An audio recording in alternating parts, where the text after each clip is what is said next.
Elodie Pou sur Rire Chanson. Chère Élodie, l'autre jour on est parti en balade avec les autres patients de l'EHPAD du Souffle Court. Chaque dimanche on fait le tour du quartier, ça nous prend 2 bonnes heures pour faire 100 mètres. Non mais on est bien quand même ici. Et ce qui manque, voyez-vous, c'est un bar. On est passé près d'un jeune homme qui dormait par terre avec ses sacs et ses machins. À chaque fois je me pose la même question. Comment ça se fait qu'il y en a qui dorment dehors alors que partout on voit des maisons vides, murées et abandonnées? Pas mieux. On pourrait pas faire une redistribution comme Jésus avec les pains ou Rambo avec les pains aussi? Chère Gambette, vous soulevez là un problème qui nous concerne tous toutes, puisque nous pouvons tous toutes nous retrouver plus vite qu'on ne croit dans la rue. Et pas seulement pour la traverser et trouver du travail. Moi, là où j'habite, en traversant la rue, je peux vous dire, on en trouve. Le problème de ces maisons que vous croyez abandonnées, c'est qu'elles ne le sont pas. Bonjour, je suis Monsieur Morin. Oui, c'est à quel sujet? Tout sujet, monsieur, vous êtes chez moi.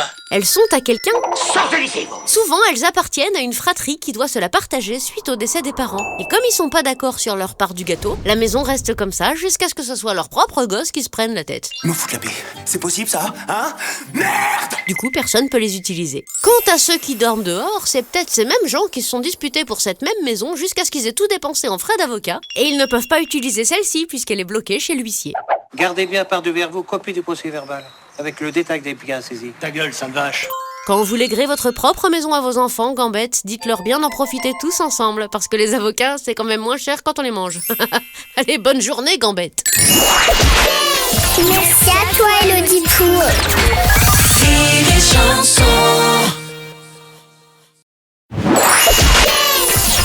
La minute familiale d'Elodie Pou sur Rire Chanson.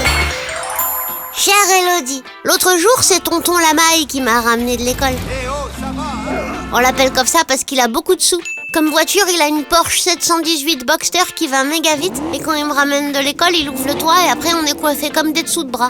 Oh, ça fait du bien ça. L'autre fois, j'ai regardé le compteur et j'ai vu que sa voiture, elle peut aller jusqu'à 301 km/h. Comment ça se fait? Puisqu'on n'a pas le droit d'aller à plus de 130 km/h. C'est comme un frein à main sur une tortue, ça sert à rien. Cher Vadabule, comme tu le dis toi-même, tu kiffes la vitesse. Cette bagnole a 500 chevaux sous le capot, des pneus de 345, un échappement Borla.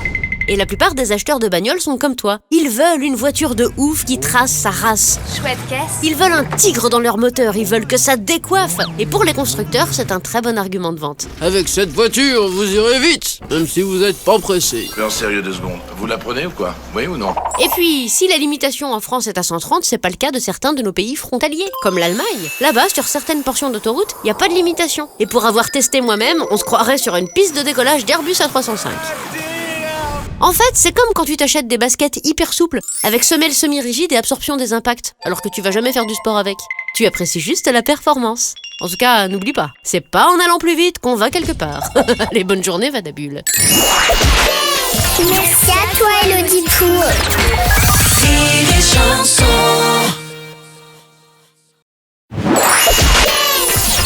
La minute familiale d'Elodie Pou sur Rire Chanson. Chère Élodie, le week-end dernier, on a été chez Mamie Blue. Vu qu'elle a été vaccinée. Et elle nous a fait son fameux gâteau raté. Mamie, le gâteau est prêt. Il sent bon. C'est un gâteau qu'elle fait semblant d'avoir fait elle-même, alors qu'on voit bien l'emballage dans sa poubelle. Et elle dit toujours oh désolé, il est un peu raté. Je croyais que tout le monde adorait mes gâteaux. Bref, elle a bien voulu que je prenne 3 parts, plus du coca, des bonbons et que je saute sur le canapé avec mes chaussures. Et maman, elle a dit mais pourquoi tu le laisses faire alors que moi, j'avais à peine le droit de respirer? C'est vrai ça, pourquoi les mamies, elles sont toujours plus cool avec leurs petits-enfants qu'avec leurs enfants? Cher Freedom, si les mamies sont ultra cool avec leurs petits-enfants, c'est tout simplement parce que c'est leur travail. Oh oui, mamie. Allez, on continue à le chercher. Les restrictions, les bonnes manières, l'éducation, elles ont déjà donné avec leurs propres enfants. Vis-à-vis de toi, ta mamie n'a pas de fonction éducative, elle est là pour te faire kiffer. Youpi! Et si possible, se faire passer pour la gentille. Dis, mamie Nani, je suis sage. S'il te plaît, je veux un gros bonbon à la fraise. Bonjour. Et te laisser d'excellents souvenirs d'elle lorsqu'elle ne sera plus là. C'est un peu comme quand les parents divorcent. On dort où ce soir là? On est mercredi 9. Je sais pas mon âge. D'un côté, l'un des parents se tape la semaine d'école, de devoirs, de coucher tôt. Et de l'autre parent se charge des week-ends, dîner chez McDo, soirée télé et sortie en trottinette tranquillou bilou. Je te suggère d'en profiter le temps que ça dure. Mais de ne pas oublier que si ta propre maman ne te laisse pas tout faire, c'est pour ton bien. Moi, je suis sûre que les parents font des enfants juste pour pouvoir un jour s'éclater avec leurs petits-enfants. Allez, bonne journée, Freedom. Merci à toi, Elodie Pou.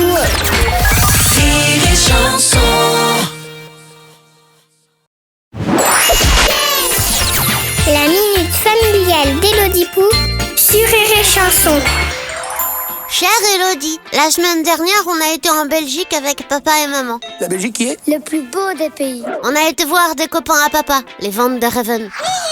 Quelle joie de vous retrouver. Ils font les meilleures frites de tout l'univers parce qu'elles sont cuites dans la graisse de gras de bœuf graisseux. Pour la tête de ma mère, je suis une de mes deux frères, je m'occupe de Watt, ok? En Belgique, les maisons, elles sont toutes en briques. Monsieur Van der Reven, il a dit que c'est parce qu'il y avait une promo le jour où on a construit les maisons. Mais comme il fait toujours des blagues, je sais pas si c'est vrai. C'est vrai ?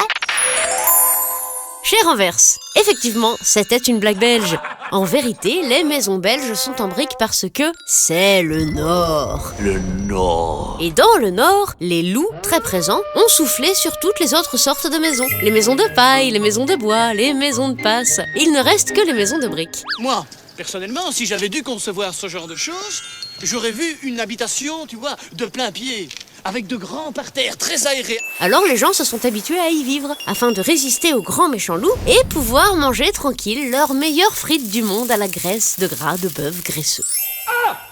Les frites Bon, en fait, c'est parce que les briques sont faites d'argile et qu'il y a énormément d'argile dans le Nord et en Belgique, mais je trouvais que mon explication était beaucoup plus rigolote. Allez, bonne journée, Anvers. Merci à toi, Elodie Pou. Rire et Chanson.